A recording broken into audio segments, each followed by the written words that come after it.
Hello, welcome to my YouTube channel. Please do subscribe and press the bell icon. I promise to bring you many videos on ancient, medieval and early modern Indian history pertaining to our architecture, arts, culture and customs.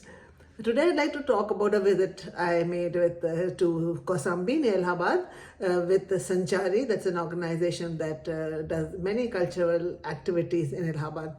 Now, first of all, anyone who is desirous of going there, do remember that though they say it's about 40 minutes or 1 hour, taking into consideration the condition of roads in India and the traffic, it is much more than an hour. Anyway, so we reached Kausambi, and Kausambi was the ancient capital of the Vats Mahajanpad and an important center of trade and commerce. And at the time of Lord Buddha, the king over there was King Udayan.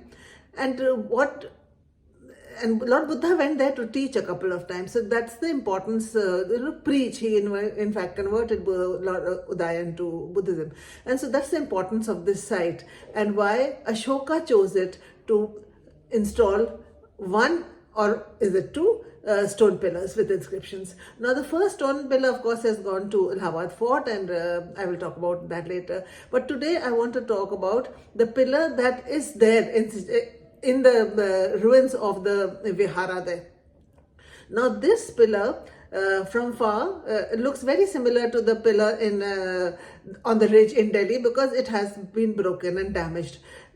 But unlike the other pillars of Ashoka, we cannot say 100%, we cannot be sure that this is Ashoka, and the reason for that is though it looks like Ashokan pillar, it does not have any inscription by Ashoka. So scholars consider it to be an Ashokan pillar because it is made in the same style with sandstone, smooth sandstone, etc. There would have been a crown, but all that has been lost to us. It was like currently it's 22 feet tall, and it is like a monolithic pillar of Ashoka. But the first inscriptions we find on it are from the Gupta period. Also very interestingly, we find some Shankhlipi inscriptions on it. Shankhlipi is something that was used extensively, especially in Bihar during the Gupta period. Now, given the importance of the place of Kausambi, it's very natural to say that it is an Ashokan pillar.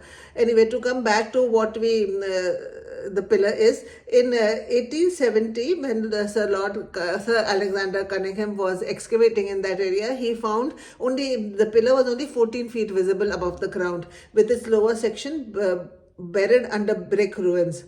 He uncovered an additional 7 feet of its shaft, but did not reach its base. Also, he found some new pieces lying nearby. Based on his calculation, he estimated the pillar to have been 36 feet in its original state.